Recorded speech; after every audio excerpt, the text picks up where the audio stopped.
Kita ucapkan selamat datang pada guru kita yang hadir sesepuh kita, Fadilatul Sayyid Al-Wajib Al-Habib Sufyan Rasulullah Al-Wajib, Fadilatul Sayyid Al-Habib guru kita, Fadilatul Sayyid Al-Habib Muhammad Hadir Al-Rasna Al-Wajib, Fadilatul Sayyid Al-Habib Al-Wajib, Fadilatul Sayyid Al-Habib Mustafa Al-Abbas Matan Al-Wajib, Fadilatul Sayyid Al-Habib Ibrahim Al-Habshi Matan Al-Wajib, Fadilatul Sayyid Al-Habib Abdul Rahman Al-Habshi Matan Al-Wajib, Fadilatul Sayyid Al-Habib Ibrahim Haji Matan Al-Wajib, Fadilatul Salam para ulama, para hadirin hadirat di Masjid Raya Al-Muawwad dan para pemirsa di streaming website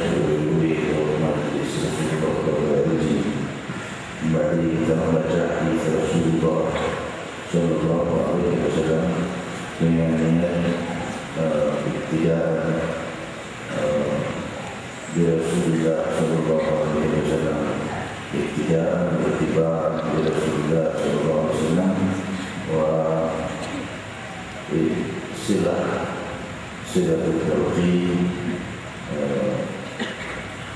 sanad ila Imam Bukhari ila Rasulullah Sallallahu Alaihi Wasallam. Kalimat yang akan kita ucapkan ini sudah diucapkan oleh ratusan ribu bahkan mungkin jutaan orang-orang yang sampai seluruh kita. Mereka sudah mendahului kita wafat atau ada di antaranya yang masih hidup, dan mereka telah termuliakan dengan ibadah-ibadah, dan mereka mendapat hal yang besar juga dari kalimat yang akan kita baca ini. Satu hal yang kita sampaikan bahwa Imam Bukhari adalah diakui sebagai pemimpin ahli hadis yang paling dipegang sebagai rujukan utama dari seluruh para perawi hadis, periwayat hadis. Maka dari dalamnya atau hebatnya seleksi Imam Bukhari dalam menerima hadis dari perawi riwayat hadis, maka seakan-akan tidak diterima hadis oleh Imam Bukhari kecuali dari para wali Allah Subhanahu wa taala. Sehingga dari Hadramaut mereka jika dapat kesulitan atau masalah, mereka juga salah satu perbuatannya bertawassul pada rijal Bukhari, yaitu pada para riwayat yang dipakai oleh Imam Bukhari, riwayatnya dari fulan, gurunya atau ayahnya atau orang lainnya sampai ke Rasulullah SAW. Sangat memilih orang yang diterimanya untuk ditulisnya di dalam Sahih Bukhari untuk meriwayatkan hadis Rasulullah SAW. Maka dikatakan oleh para sahabat, para ulama, para hadis, kalau Sahih Bukhari sahih kitab ba'da Al-Quran. Sahih Bukhari kitab yang paling sahih setelah Al-Quran Al-Karim. Sahih Muslim sahih kitab ba'da Al-Bukhari, dan Sahih Muslim kitab yang paling sahih setelah Sahih Bukhari. Mari kita membaca hadis Rasulullah sallallahu alaihi wasallam. Qala Rasulullah sallallahu alaihi wasallam,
وجمعنا وإياكم وجعلنا وجعلنا الله وإياكم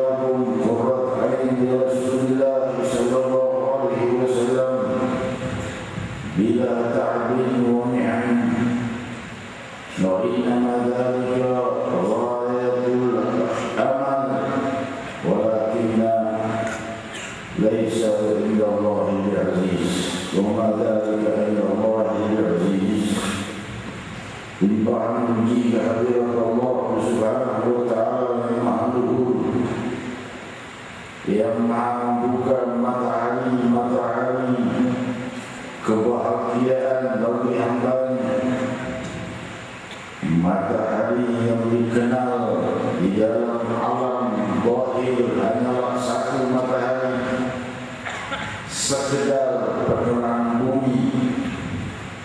Namun matahari sanubari dicipta oleh Allah sedemikian banyak untuk menerangi jiwa,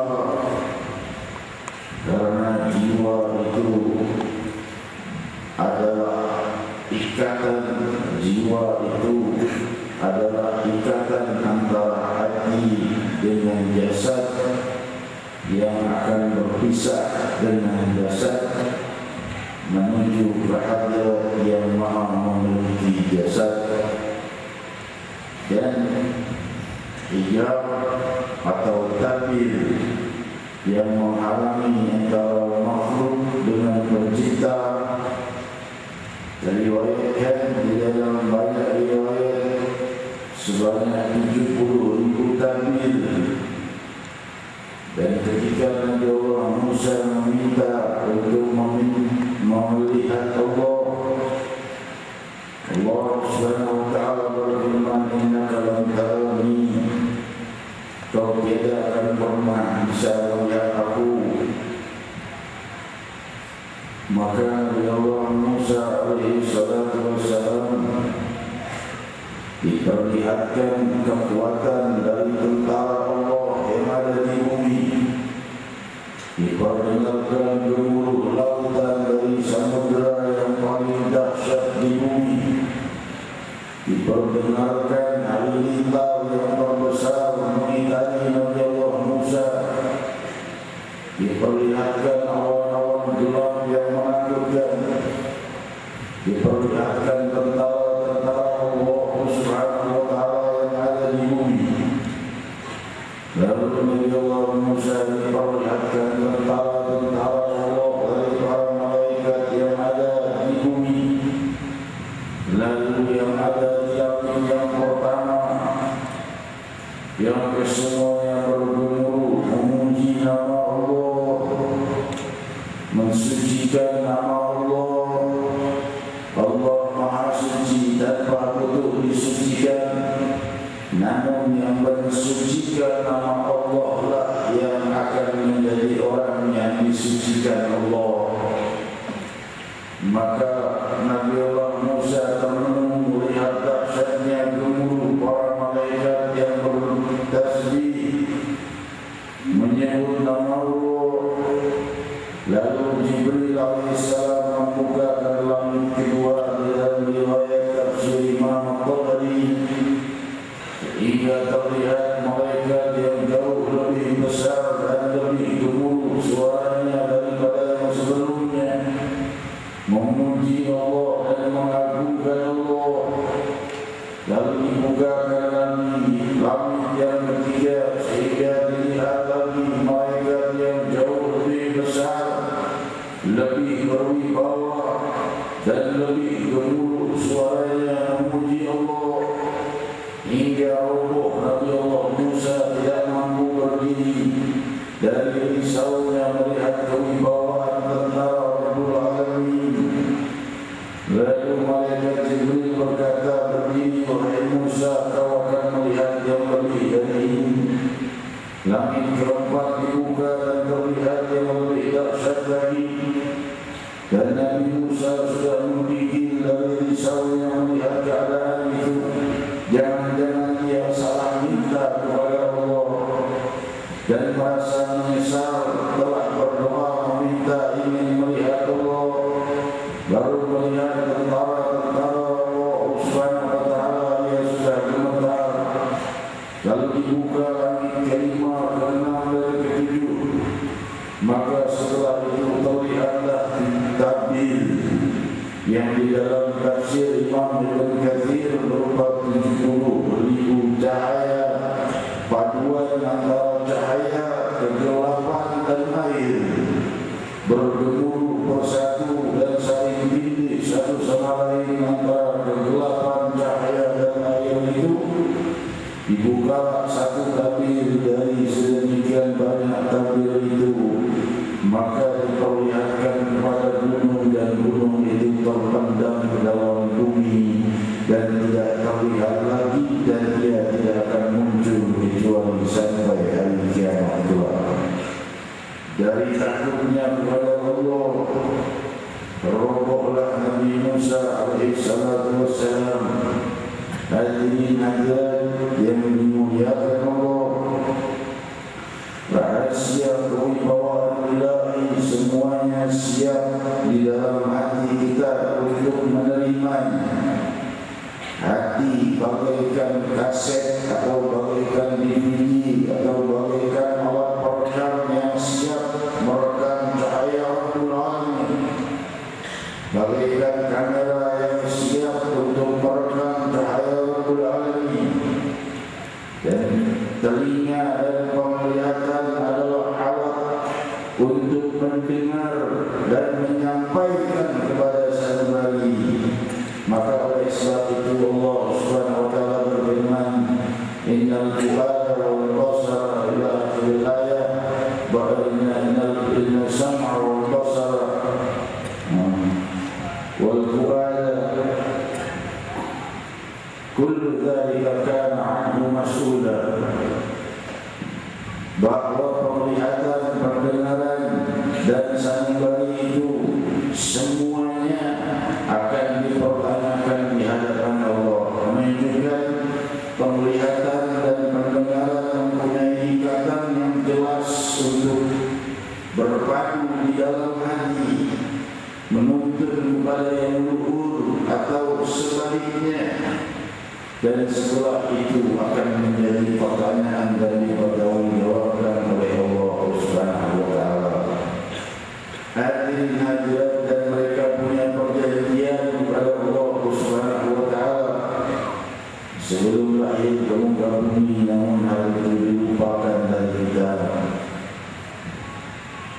Bayangkan kehidupan gara-gara satu sebab tipuan iblis kepada Nabi Allah Adam alaihi salam, yang sudah dilarang untuk memakan buah khuldi, namun Nabi Adam tergoda oleh iblis tipuan yang berpura-pura menangis sedih. Iblis berkata dari luar surga, celah-celah surga, kata Nabi Adam, aku mencintaimu wahai Adam dan menyayangi kamu, tapi aku sedih. Nabi Adam berkata, kamu kenapa sedih? Karena engkau wahai Adam bakal mati, kamu bakal pisah dengan Allah, maka aku sedih. Kaget Nabi Allah. Bukan karena ingin tinggal di surga. Nabi Adam takut dan tidak mau berpisah dengan Allah. Dia ingin selalu bersama Allah. Dengar kata akan mati, takut Nabi Adam. Tapi ada obatnya supaya tidak mati. Apa? Kata Nabi Adam, makan buah khuldi. Aku sudah dilarang Allah. Ya, tapi seburuk-buruknya kau dilarang Allah, kau akan hidup abadi. Kalau makan buah itu, kau masih bisa bersama Allah. Dengan tipu daya yang kalimat bahasa yang jahat dan menjerat, tertipulah Nabi Adam dan memakan. Maka ini gara-gara sebab satu dusta dari iblis itu, kita yang semestinya hidup di surga penuh kenikmatan tanpa ada kesusahan, tanpa ada penyakit, kesedihan, tanpa ada musibah dan masalah, harus melewati kehidupan dunia. Hidup bersama hewan, hidup bersama tumbuhan, hidup dengan tanah dan kembali ke tanah. Dan semua yang kita bangun akan kembali ke tanah. Wa ma fawqa turabi turabu. semua yang ada di atas sana akan kembali ke tanah. Harus melewati kehidupan yang begitu sulit gara-gara satu dusta iblis. Hadirin hadirat yang mulia dan mulia, semua yang ada di dunia ini adalah modal usaha dari Allah untuk kita mencapai kekayaan yang kekal. Surga adalah kekayaan, kejayaan, kebahagiaan, dan seluruh kesempurnaan yang kekal. Tentunya kesempurnaan makhluk yang tidak akan pernah bisa melebihi kesempurnaan Al-Khaliq. Saudara-saudariku yang muliakan, rahasia samudra cahaya tasbih, kalimat subhanallah merupakan samudra cahaya yang ditawarkan kepada kita sebagaimana riwayat Sahih Bukhari bahwa barang siapa mengatakan subhanallah wa bihamdihi mi'at marrah bil yawm tuqat khataya ka'annahu walau mithla zabalil bahr walau mithla zabalil bahr. Barang siapa yang mengucap subhanallah wa bihamdihi 100 kali setiap harinya, Allah hapus dosa-dosanya walau sebanyak buih di lautan. Subhanallah wa bihamdihi, kalimat yang pendek. Di dalam Sahih Bukhari dijelaskan kalimatan khafifatan 'ala lisan, thaqilatan fil mizan, habibatan ila rahman. Subhanallah wa bihamdihi, subhanallahil azim. Dua kalimat yang ringan diucapkan lisan dan berat di timbangan mizan dan dicintai oleh Allah Ar-Rahman. Subhanallah wa bihamdihi, subhanallahil azim. Maha suci Allah yang dengan keterpujiannya, dan maha suci Allah yang maha agung. Allah tidak butuh pujian, tapi Allah tahu kalau hamba-Nya memujinya, pujian tidak akan datang kecuali dari pecinta. Kalau tidak cinta, tidak akan memuji. Kalau memuji berarti cinta. Kalau cinta, balasannya dari Allah agung. Sampai ucapan pendek seperti itu 100 kali dihapus dosanya walau sebanyak buih di lautan. Diriwayatkan di dalam Sahih Muslim, ahabbul kalimah ila Allah subhanallah wa bihamdihi, kalimat yang paling dicintai Allah subhanallah wa bihamdihi. Hadirin hadirat yang dimuliakan Allah, maka bibir kita ini inginkah terwarnai dengan kalimat yang paling dicintai Allah? Jika di hari kiamat, betapa beruntungnya hamba-hamba yang bibirnya bercahaya dengan cahaya cintanya Allah, bukan dengan pewarna bibir, tapi dengan cahaya cinta Allah dia warnai bibirnya, yaitu subhanallah wa bihamdihi. Bibirnya diwarnai cinta Allah. Ahabbul kalimah ila Allah subhanallah wa bihamdihi, kata Rasul riwayat Sahih Muslim. Kalimat yang paling dicintai Allah subhanallah wa bihamdihi.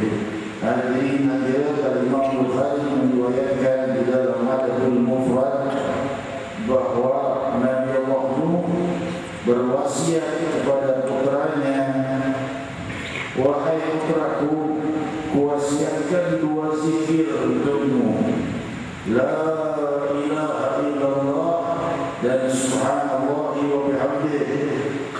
Ini disadarkan oleh Rasul, diceritakan oleh Nabi Muhammad SAW. Kenapa Nabi Muhammad SAW menceritakannya? Untuk membuka rahasianya untuk umatnya Nabi Muhammad SAW, supaya tahu, supaya kebahagiaan. Maka anaknya berkata,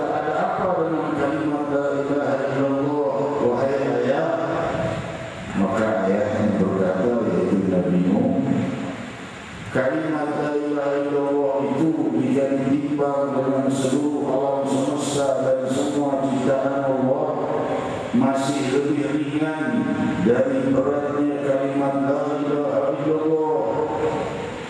Sudah jelas karena dalam kalimat itu ada nama Allah. Nama Allah apa artinya? Seluruh alam semesta, karena seluruh alam semesta dicipta oleh Allah. Alam semesta ini tiada kalau tidak dicipta oleh Allah. Maka perbanyak kalimat itu kata Nabi. Lalu yang kedua, wahai ayat subhanallah wa bihamdih, apa keutamaannya? Maka berkata Nabi Allah menjadikan rezeki seluruh hambanya dari kalimat subhanallah wa bihamdih, dan kalimat itu adalah salatnya seluruh makhluknya Allah selain jin dan manusia. Subhanallah wa bihamdih adalah salatnya seluruh makhluk, mulai dari gunung-gunung, bebatuan, pasir, burung-burung, hewan, dan kerajaan jagat raya semesta, triliunan planet, kesemuanya salatnya adalah subhanallah wa bihamdih. Dan salat Rasulullah sallallahu alaihi wasallam, sungguh benar Rasulullah sallallahu alaihi wasallam. Saudara-saudariku yang dimuliakan, maka dari kalimat subhanallah saja sudah sedemikian luas cahaya Rabbah, cahaya Rabbul Alamin, yang menerangi jiwa-jiwa yang gelap menjadi jiwa-jiwa yang rabbani. Pemikiran-pemikiran yang licik berubah menjadi pemikiran yang jujur untuk meruntuhkan kelicikan yang lain. Dari hati yang busuk dan penuh niat-niat buruk berubah menjadi hati yang suci karena asyik menyucikan nama Allah. Allah asyik mensucikan hatinya. Makin dia banyak mensucikan nama Allah, makin Allah sucikan hatinya. Allah buat wajahnya cerah, Allah buat hari-harinya cerah, Allah buat sanubarinya cerah, Allah buat hidup dan wafatnya cerah. Karena dia orang yang suka ucapan yang dicintai Allah. Kalimat yang mudah,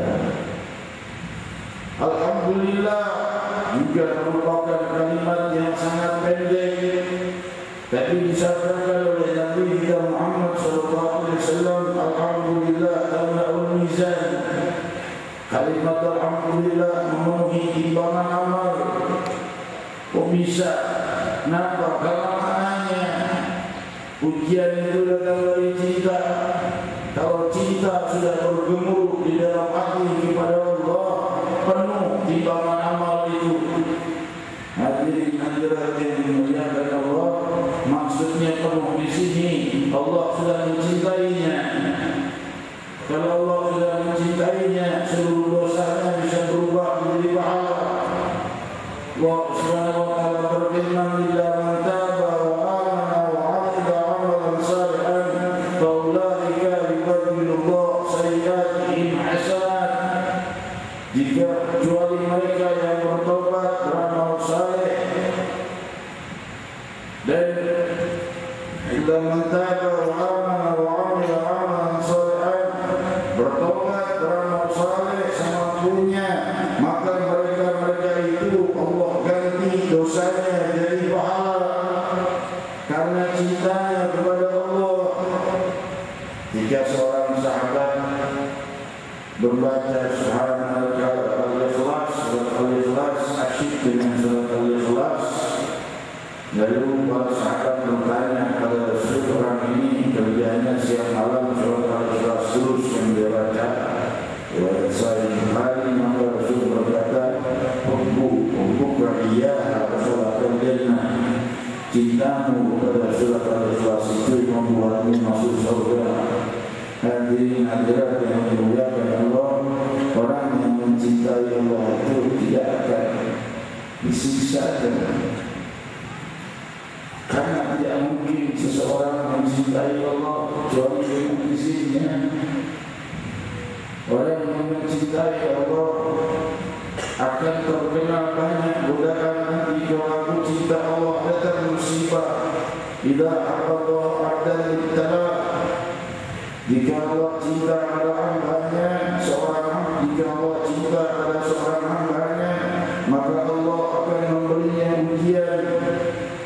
Tapi hadirin hadirat, ketahuilah ujian yang diberikan kepada orang yang mencintai Allah itu nikmatnya lebih besar dari ujian. Siapa orang yang paling mencintai Allah? Sayyidina Muhammad SAW. Ujiannya paling banyak, tetapi kenikmatannya jauh lebih banyak. Ujiannya sempat menahan diri dalam lapar, padahal bisa mengeluarkan mukjizat dengan izin Allah.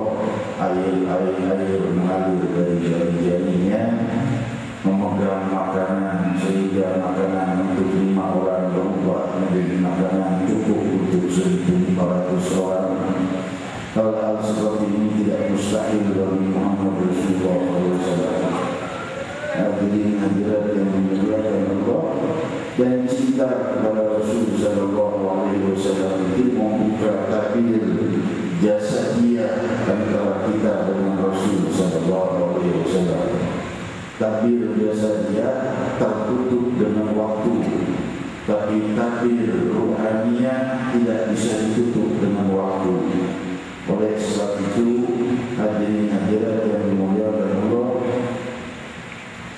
orang yang mencintai Allah Subhanahu wa ta'ala kenikmatannya paling besar. Siapa yang kenikmatannya paling besar? Rasulullah SAW.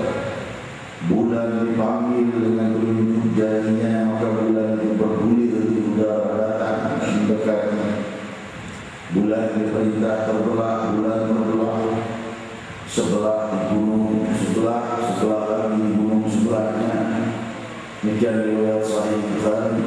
Lalu Rasul berkata kepada orang-orang Muslim dan orang-orang musyrikin Quraisy yang menyaksikan, Rasul berkata, "Isyhadu." Lihat, buktikan. Lalu Rasul memerintahkan bulan bersatu lagi seperti semula dan memerintahkan kembali ke tempat. Hadirin hadirat, siapa yang bisa berbuat ini? Orang yang paling mencintai Allah.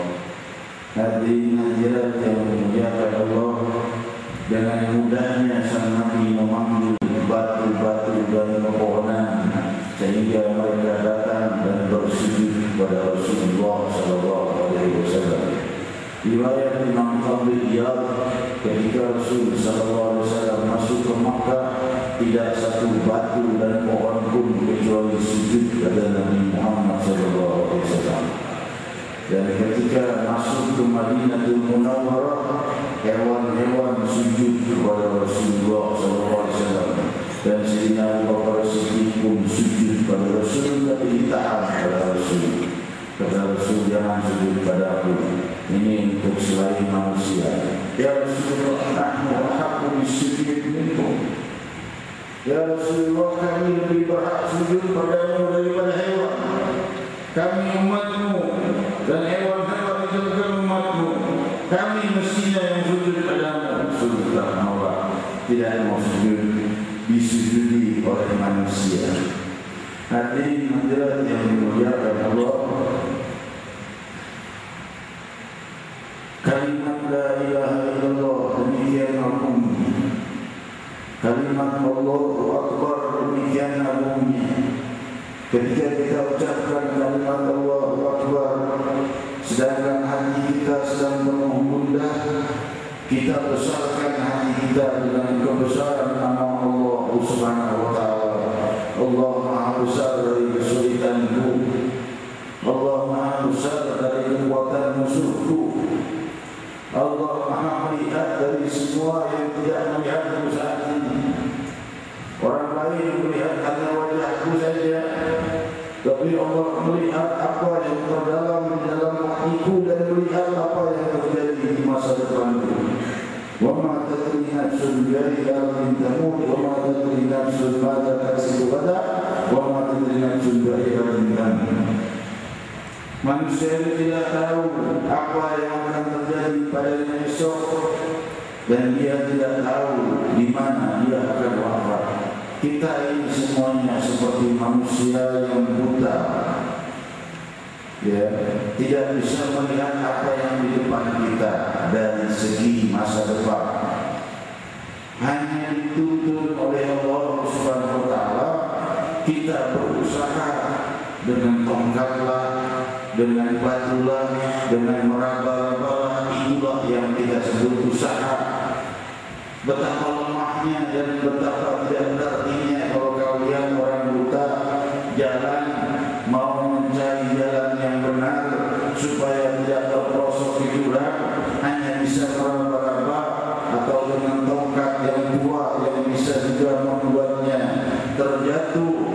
Dengan lemahnya ia terus meraba-raba selangkah demi selangkah. Bagaimana bedanya dengan yang melihat? Allah melihat semua masa hidup hamba, dan Allah bisa merubah masa hidup hambanya. Inna Allah kalam al-basar al-kamarah, bahwa perbuatan Allah itu bagaikan cepatnya kilat, lebih cepat dari cepatnya di jalan kilat. Hamba yang akan celaka dalam satu detik yang akan datang, sebelum satu detik itu muncul, sudah putus dulu perintah Allah untuk tidak sampai kepada bencana. Hal itu bisa terjadi. Hadirin hadirat yang dimuliakan Allah, seseorang sudah dalam satu detik ke depan dia akan terkena musibah, penyakit yang dahsyat, misalnya dibawa oleh serangga, lalakah nempel ke bawah virus-virus atau binatang lain. Belum sampai hewan itu, Allah tidak menghendaki menghembuskan angin, maka menghembuskan angin jauh. Kita tidak tahu. Kalau kita mengetahui betapa banyak perlindungan Allah kepada kita selama hidup kita, kita tidak akan pernah bisa memiliki cinta selain cintanya. Hadirin hadirat yang dimuliakan Allah, mereka yang muslim dan non-muslim, mereka yang baik dan mereka yang jahat, semua dalam perlindungan Allah. Kalau Allah tidak lindungi, berapa virus yang melewati selalu miliaran jumlahnya di hadapan kita, yang kita barangkali menghisapnya, berapa banyak jebakan-jebakan kehidupan berupa fitnah atau salah paham atau miskomunikasi atau lainnya yang bisa membuat kehidupan kita hancur lebur. Kesemua itu banyak yang dijaga oleh Allah, disisakan sedikit sebagai peringatan dan untuk menghapus dosa. Alangkah indahnya. Hadirin hadirat yang dimuliakan Allah, oleh sebab itu kekuatan tabir ruhiyah antara kita dengan para salihin sampai kepada seluruh para nabi dan rasul adalah kekuatan yang bisa, hubungan yang bisa kita padukan tanpa harus bertemu dengan jasad. Karena dalilnya telah jelas riwayat Sahih Bukhari, ruh junudun mujannadah idza ta'arafa ikhtalaf wa idza tanakara ikhtalaf. Ruh itu bagaikan pasukan yang berkelompok-kelompok. Jika dia saling mengenal, maka saling mengenallah ruhnya. Jika dia berselisih, maka ruhnya pun berpisah. Jadi kalau dia mencintai gurunya, maka ruhnya bersama gurunya, walau jasadnya tetap terikat dengan ruhnya, tapi hubungan ruhnya ada dengan gurunya. Seperti kabel telepon misalnya, atau tali atau rantai yang mengikatnya dengan guru. Beruntung orang yang mempunyai guru yang bijaksana. Karena tidak putus sampai di sini. si guru punya rantai sanad dengan gurunya yang lebih saleh jauh dari yang gurunya punya rantai saleh cinta dengan guru dari guru inilah yang disebut sanad mahabbah. Kita mempunyai ijazah sanad mahabbah dari guru mulia kita. Sanad mahabbah ini dibaca zikir setiap habis salat ketika Rasul duduk bersama Sayyidina Mu'adz bin Jabal radhiyallahu anhu. Rasul berkata, "Ya Mu'adz, inni uhibbuka fillah, faqul wa qul salam, Allahumma a'inni ala dzikrik, Allahumma a'inni ala dzikrik wa syukrik wa husni ibadatik." Wahai Mu'adz, aku mencintaimu karena Allah. Saya pada muridnya Mu'adz bin Jabal. Tapi cinta ini jangan dibelokkan maknanya. Ini bukan cinta homoseksual antara guru dengan murid. Sekarang muncul hal seperti ini. Tak di dunia maya, tak di dunia yang goib. Sabda Rasul, aku mencintaimu wahai Mu'adz karena Allah. Katakan setiap habis salat, Allahumma inni ala dzikrik wa syukrik wa husni ibadatik. Wahai Allah, bantulah aku untuk berzikir padamu dan bersyukur padamu dan mempermudahku beribadah kepadamu. Mana saya tak sempat tulis hanya sama pakai kuasa. Maka Sayyidina Mu'adz menerima ijazah itu. Terima kasih wahai Rasul, aku akan mengamalkannya. Lalu muridnya Sayyidina Mu'adz ketika mendengar cerita itu minta sama Sayyidina Mu'adz, wahai guru, saya minta itu ijazah sanadnya, sanad mahabbah, sanad cinta, rantai cinta. Maka gurunya Sayyidina Mu'adz berkata, aku mencintaimu karena Allah. Katakan setiap habis sholat, Allahumma inni ala dzikrik wa syukrik wa husni ibadatik. Murid dari muridnya minta lagi sanad ijazah cinta itu. Rantai daripada kecintaan yang bersambung kepada gurunya, kepada Mu'adz sampai kepada Rasulullah. Dan rantai itu sampai ke zaman ini.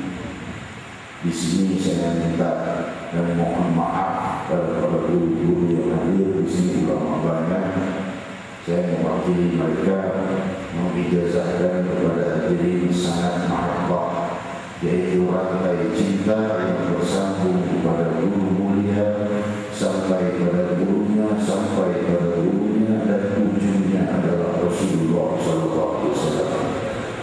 Orang yang berpegang dan mendapat ijazah sanad mahabbah, maka ia bersambung dicintai oleh Rasulullah SAW.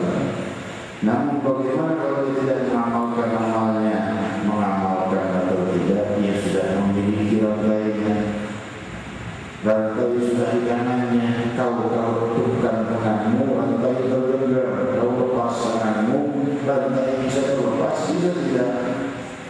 Kalau tidak ada rantainya bergerak, rantai tetap di tanganmu.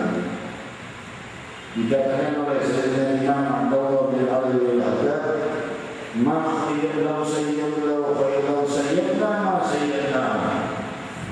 Kalau sayyiduna ma sayyidna. Kalau seandainya mereka mengecewakan kami, yaitu guru-guru, murid-muridku itu mengecewakanku, aku tidak akan mengecewakan mereka dan memutus hubungan dengan mereka.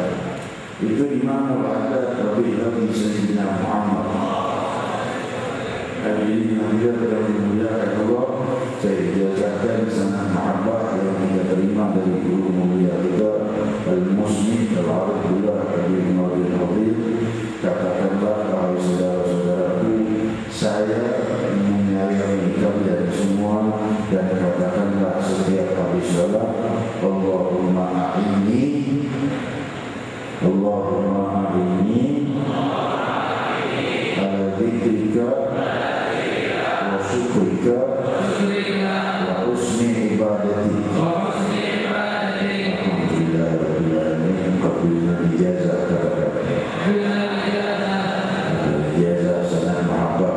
kepada Rasulullah SAW.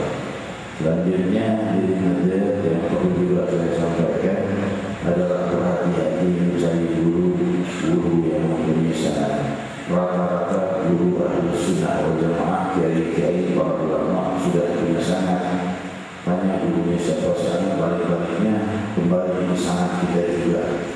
Lain ada yang tidak punya sanad, sanadnya arahnya entah kemana, nyambungnya dibaikat sebagai Sultan Aulia di New York University. Ada yang begitu modelnya. Ya, maaf nih, ya ini kan cuma sebutan saja. Ya, New York University ternyata tempat pembaikatan Sultan Aulia, saya perlu tahu. Ya, hadirin hadirat yang dimuliakan Allah, hati-hati mencari guru. Ya, kalau mau mencari ilmu dunia, ya tentunya negara barat tempatnya. Mencari ilmu farawi, tentunya Rasulullah SAW lah tempatnya, yaitu di negara Timur Tengah. Hadirin hadirat yang dimuliakan Allah, demikian banyaknya makna-makna keluhuran yang perlu kita pahami. Dan ketahuilah, jaga dirimu dan anak-anakmu dari perbuatan-perbuatan yang hina. Dari narkotika, zaman sekarang ada anak TK dikasih makanan kue yang dibeli narkotika. Anaknya tak tahu, sekali dikasih keenakan, 2 kali minta obat yang sama. Maksudnya kue yang sama, 3 kali minta kue yang sama, 4 kali kuenya tidak dikasih narkotika. Enggak enak, enggak seperti yang kemarin. Kalau yang kemarin beli, enggak bisa gratis. Beli terus, besoknya makin mahal, bukan kuenya dibeli narkotika. Itu terjadi ya di negara yang berulang masa sekarang di Jakarta, ya, dekat tempatnya dengan kita. Dan juga terjadi hal yang sangat berbahaya, yaitu sodomi. Ini banyak modern. Hati-hati ya diri hadirat pada adik-adikmu dan anak-anakmu. Jaga siapa, kepada siapa dia belajar, dengan siapa dia berangkat belajar, dengan siapa dia pulang. Jaga, karena hal ini menyebar. Karena liwat atau homoseksual itu dosanya lebih besar daripada zina. Hadirin hadirat yang dimuliakan Allah, oleh sebab itu kaum Nabi Lut diperingati oleh Allah bahwa Nabi Lut tidak didengar, maka Nabi Lut diperintahkan pergi meninggalkan umatnya karena balak akan turun. Jika Nabi Lut sudah jauh pergi, Allah perintahkan Jibril mengangkat kota tempat umatnya, diangkat ke langit dan dilemparkan kembali sehingga bawahnya menjadi atas dan atas menjadi bawah. Hadirin hadirat yang dimuliakan Allah, seluruh perbuatan jahat yang pernah ada dari zaman Nabi Adam sekarang muncul semua. Tapi alhamdulillah dengan keberadaan Sayyidina Muhammad SAW yang sambungan sangat ruhiyahnya tidak bisa diputus. Berdoalah selalu Allah Subhanahu wa taala melindungi kita siang dan malam, setiap detik, setiap saat, dan kerabat-kerabat kita. Amin Allahumma amin. Saudara-saudaraku yang memuliakan, wasiat yang terakhir dari saya, waktu dia sudah memulai, tentunya sudah lalu. Ya. Wasiat yang terakhir adalah wasiat terakhirnya Rasul sebelum sakaratul maut. Apa? Assalamu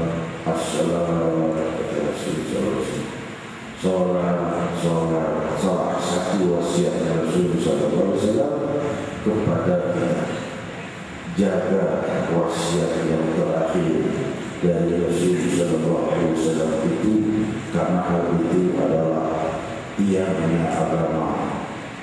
saya banyak lewat sholat, usahakan kodok. Waduh, tambah kodok bisa dipadu dengan sholat sunnah. Dua niat satu macam sholat. Caranya gimana? Tanya sama ustaznya. Niatnya tanya sama ustaznya. Karena di sini juga membahas seperti kalau saya bahas seperti di sini perlu buku kalian semua. Tapi kan di Jakarta ini ustaz banyak di musola di masjid bisa ditanya. Kalau seandainya ketemu ini di forum tanya jawab kalau saya Nabi Rasulullah atau di kumpulan nulis jamaah Nabi Rasulullah SAW di internet atau kirim pertanyaannya ke sekretariat kalau mau surat ke markas Nabi Rasulullah SAW, insyaallah akan dijawab. Demikian saudara-saudariku yang dimuliakan, kita bermunajat kepada Allah Subhanahu wa taala. Dan sebelumnya saya mohon maaf setiap manusia mempunyai kesalahan. Karena acara malam tahun baru kita malam minggu yang akan datang bukan di Monas. Saya buka dengan lugas kepada hadirin hadirat. Kita punya dua kekurangan. Yang pertama adalah perizinan sudah dijanjikan 4 bulan yang lalu. Ya, kira-kira 4-5 bulan yang lalu sudah dijanjikan bulan Desember kita punya 2 schedule. Tiba-tiba 10 hari sebelum acara, yaitu tanggal 20 Desember kita muncul kata-kata izin malam tahun baru zikir di Monas masih dipertimbangkan. Ini ucapan gubernur disampaikan oleh wali kota dan bagian kerohanian. Saya bicara lugas, bukan politik. Saya bicara zikir malam baru. Dan maka saya menyampaikan bahwa ini kan sudah jadi 4 bulan yang lalu. Tetap saja dipertimbangkan. Kalau yang saya lihat, mereka ini masih risau.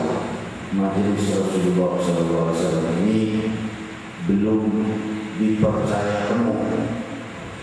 Percaya dari Rasulullah ini dalam hal ini, tapi belum dipercaya penuh. Takut benturan sama yang ini petasanan di malam di tengah malam baru. Jika nanti benturan penumpukan massa malah pusat di Monas, itu alasannya. Saya jawab, Pak, acara kita 10:30 sudah bubar. Yang mau riuh dengan petasan tengah malam jam 10 baru datang. Kita bubar, mereka datang. Mereka yang datang duluan bisa nonton pikir. Jamaah kita pikir yang barangkali mau nonton petasanan selepas zikir bisa ikut nonton. Kan hal seperti ini jadi baik hubungannya orang yang zikir dikenal. Akhirnya mereka mau saya akan datang untuk ngaji dan begitu. Terjadi persaudaraan, namun tampaknya ini masih diragukan.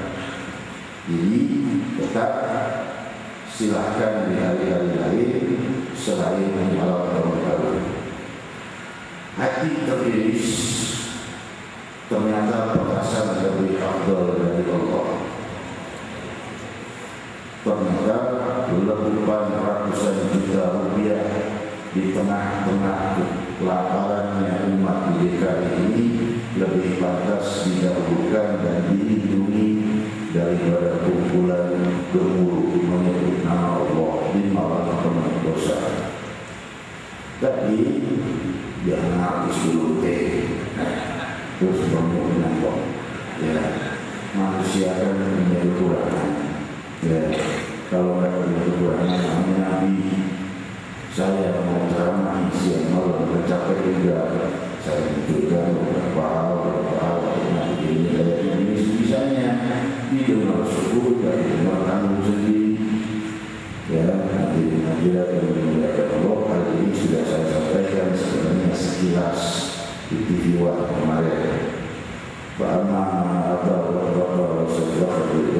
فسنيسره لليسرى وأما من بخل واستغنى وكذب بالحسنى فسنيسره لليسرى.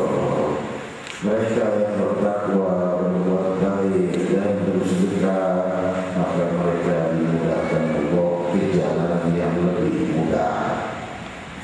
Dipermudah ke jalan kemudahan. Mereka yang pikir itu luas, bukan yang uang saja, pikir maaf, pikir meninggalkan tempat, pikir memberi izin, sama pikir dua. Memang kalau wasara wakadzdzaba bil husna dan mendustakan hal yang luhur, fasaniyasiruhu lil yusra. Aku akan permudah dia ke jalan yang sulit. Kita doakan semoga semua mereka yang terjebak dalam pemikiran yang salah itu diberi hidayah. Pemimpin kita yang di DKI yang tidak mengizinkan acara ini, kalau bisa berubah lebih baik, semoga berlanjut jabatannya. Amin. Kalau tidak, barangkali ada gantinya yang lebih baik, dia ganti yang lebih baik. Amin. Kita kan mau, kita tak salah, kita maunya yang terbaik, betul. Monas ini dipakai untuk zikir jantung kotanya Jakarta, mana yang harus dipilih, untuk maksiat atau untuk zikir? Zikir. Nah, kalau pemimpinnya tidak cinta zikir, cintanya melindungi orang-orang yang membazirkan jutaan rupiah, ratusan juta rupiah demi untuk kesenangan 1-2 menit, dan orang-orang lain bergelimpangan mati kelaparan di pinggir-pinggir jalan. Pemimpin seperti ini kalau bisa berubah lebih baik, kita bersyukur kepada Allah Subhanahu wa taala. Kalau enggak, ganti yang lain, enggak repot, gitu ya repot.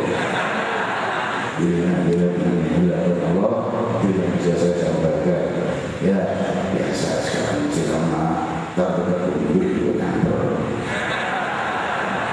Kita berdoa kepada Allah Subhanahu wa taala, semoga Allah Subhanahu wa taala memberi hidayah kepada kita, pemimpin kita, pejabat kita, dan pada diri kita. Jangan suzon, jangan sampai buruk kepada orang, jangan menghina orang, tapi sedih melihat orang-orang yang terjebak oleh jebakan tipuan syaitan.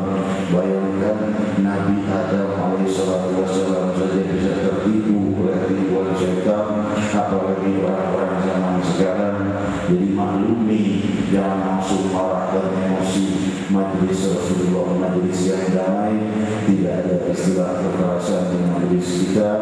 Kita adalah majelis zikir yang damai, sholawat yang damai, dan membawa kedamaian, dan selalu berdoa agar pemimpin kita menjadi pemimpin yang baik atau berganti pemimpin yang lebih baik. Ketahuilah bahwa Rasul sallallahu alaihi wasallam bersabda, orang-orang yang baik Allah tambahi karunia-Nya pemimpin yang baik. Orang-orang yang tidak baik Allah tambahi kesulitannya dengan pemimpin yang buruk. Kita berusaha semakin baik, maka semoga Allah menggantikan pemimpin yang semakin baik. Pakai orang yang sama atau orang yang berbeda bukan masalah.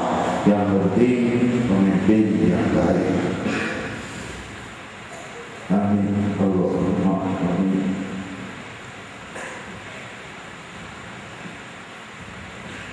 Dan kita tersesat kalau kita bisa mengadukan hal ini kepada Rasulullah. Berat beban kita di akhir zaman. Di awal abad Rasul sallallahu alaihi wasallam di masa Rasul, orang sedih dan bermasalah, berhadapan dengan wajah Rasul, jiwa Di masa sekarang orang dalam keadaan yang bingung mencari kebenaran.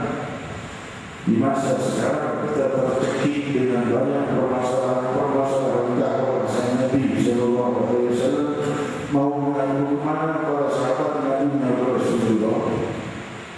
Kita mengadu kepada Allah Subhanahu Wa Taala dengan perantaraan Rasul Sallallahu Alaihi Wasallam. Ya Allah, kabulkan seluruh doa-doa kita yang baik, kabulkan kita pemimpin yang baik. Allahumma amin. Wa qul jami'an ya Allah.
Beri mereka petunjuk karena mereka tidak tahu. Para koruptor yang paling jahat, barangkali jika hadir di majlis ini sekali, ia akan berubah menjadi orang yang paling saleh di majlis ini jika Allah tumpahkan hidayah untuknya. Namun mereka terjauhkan dari majlis ini, terjauhkan dari majlis zikir lainnya karena kesalahan dan dosa dan belum dikehendaki Allah. Kami memanggil ruh mereka dan sanubari mereka untuk mencintai majlis zikir dan majlis taklim. Ya Allah,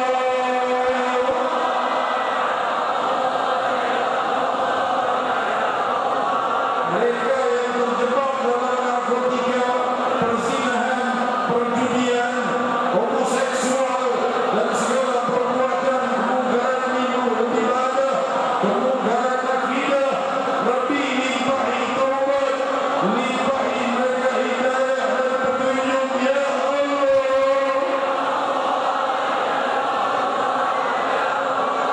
Ya Allah, Ya Allah,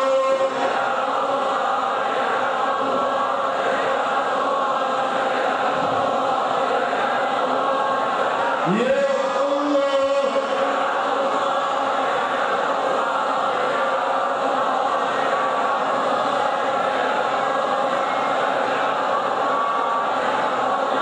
Dosa-dosa kami,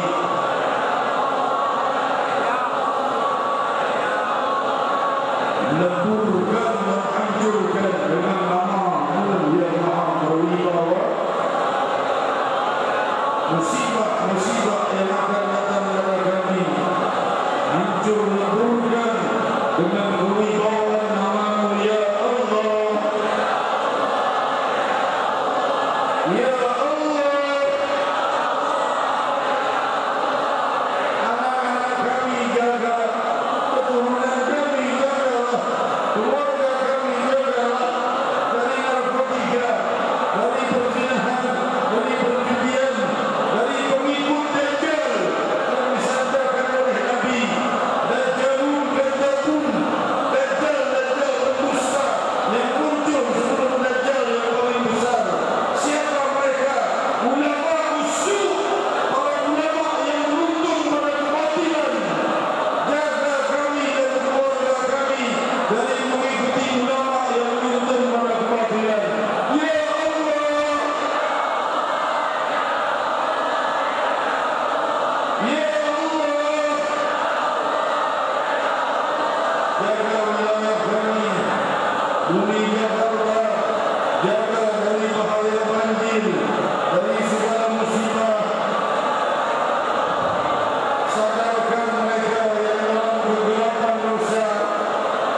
negeri kami, masyarakat kami, pemimpin kami, pejabat kami, dan semua penduduk di Indonesia dan muslimin di barat dan timur. Ya Rahman, Ya Rahman, Ya Rahim. La ilaha illallah.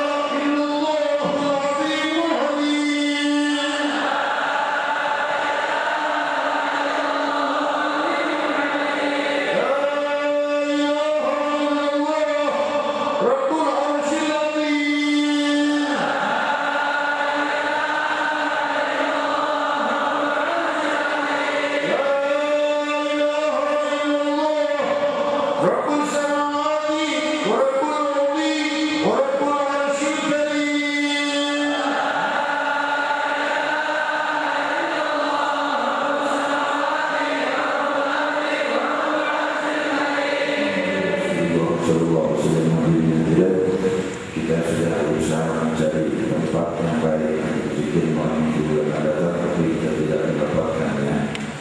Di mana sebelumnya tidak. Lalu kita mengarah ke Istiqlal, dan Istiqlal sudah ada yang akan bikin acara di situ. Kita mengarah ke Masjid Atin sudah juga di booking oleh akan bikin acara Saudara Ilham. Saudara kita yang cintai, Saudara Ilham. Jadi banyak masjid-masjid besar ini sudah siap membuat acara. Alhamdulillah, alhamdulillah.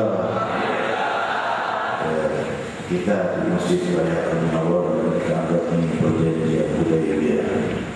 2 kali kita ditolak di Monas, sebagaimana Rasulullah SAW 2 tahun di perjanjian Hudaybiyah, tahun ketiga Fatah Makkah.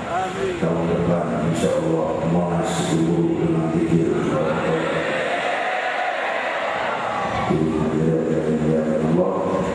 Selanjutnya tugas kita masih panjang karena 4 Februari Maulid Akbar kita 12 Rabiul Awal. Insyaallah kita akan mengadakan acaranya di Monas. Insyaallah diizinkan karena tidak ada acara apa-apa di saat itu. Tidak ada lomba petasan di Nepal atau tidak ada monitor kita. Jadi masih kesempatan kalau kita kan yang ada malah kadang-kadang kru malah dibuat kelelahan untuk membersihkan sampah yang ada di Monas. Jadi kan bayar untuk buang sampah. Jadi itulah yang terjadi. Jadi hadirat insyaallah 12 Rabiul Awal juga setelah itu tidak lama Maret insyaallah kedatangan guru mulia kita Al-Musnif Al-Habib. Beliau telah mengatakan beliau menschedulkan kedatangannya, tapi acaranya sebagian besar bukan di Jakarta. Beliau di Jakarta. Datangan yang pertama hanya di Jakarta kemarin, ini Maret, sebagian besar di luar. Cuma kita malam Selasa sekali istirahat, ya. Malam sekali di Jakarta, di mana sisanya mau kemana deh? Yang penting satu kali di Jakarta, malam Selasa acara keluar di Monas. Demikian dari Bulan, insyaallah kali ini dikabulkan oleh Allah Subhanahu wa Ta'ala. Bosan belum, habis itu Raja Isra Mi'raj Akbar, lalu Nisfu Sya'ban Akbar, lalu Badr Kubra Akbar, lalu takbiran Akbar, lalu kita bikin ya, insyaallah demikian kita terindahkan sampai kita berjumpa dengan Allah Subhanahu wa Ta'ala. Setiap tahun kita terus dengan acara besar, acara pikir jalan membaca ya Allah 1000 kali insyaallah di malam minggu yang akan datang. Tahun masuknya malam tahun baru Masehi yang sebenarnya tidak perlu diadakan zikir di malam itu. Kita mengadakan zikir untuk merayakan awal tahun baru.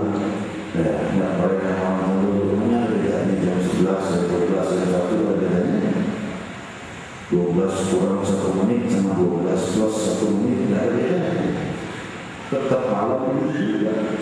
Apa yang membuat beda sampai membunyikan segala trompet dan membunyikan rasa meledak, maksudnya masuk ke tahun yang baru, tahun yang bikin manusia. Jadi tidak ada bedanya antara tahun 2011 dan 2011 dan 2000 lainnya. Bedanya ketaatan kita kepada Allah dan bedanya setiap detik adalah semakin dekat kepada kematian. Itu saja, itu wilayahnya. Makin dekat kepada kematian itu wilayahnya. Nanti maaf saya kepanjang apa yang saya sampaikan ini. Selanjutnya kita mendengarkan salawat doa yang ini pada Nabi Sayyid Nabi Ibrahim Nabi pada sini lalu doa untuk guru kita Nabi Ibrahim Muhammad Bakir Al-Abbas dia datang berdoa.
Hadirin hadirin Allah sayang waktu beberapa menit, 2 menit, 3 menit, maka sudah ada Rasulullah SAW. Saya minta waktu beberapa detik sebelum bergerak keluar. Ada hal yang menahan saya untuk keluar di tubuh saya dari gerak, minta waktu beberapa menit. Ada tubuh saya yang kurang Ya, tolong bersilah ya Rasulullah.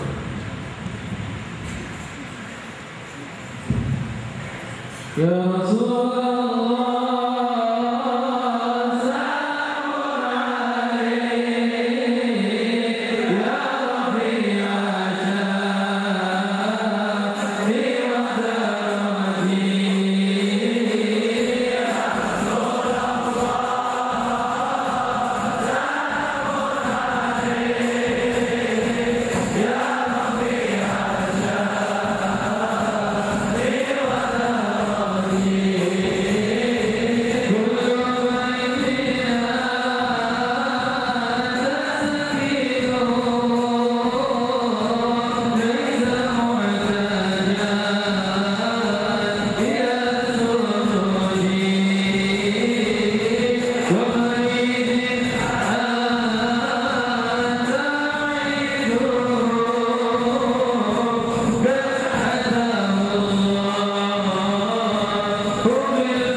محمد زينة الدنيا وبهجته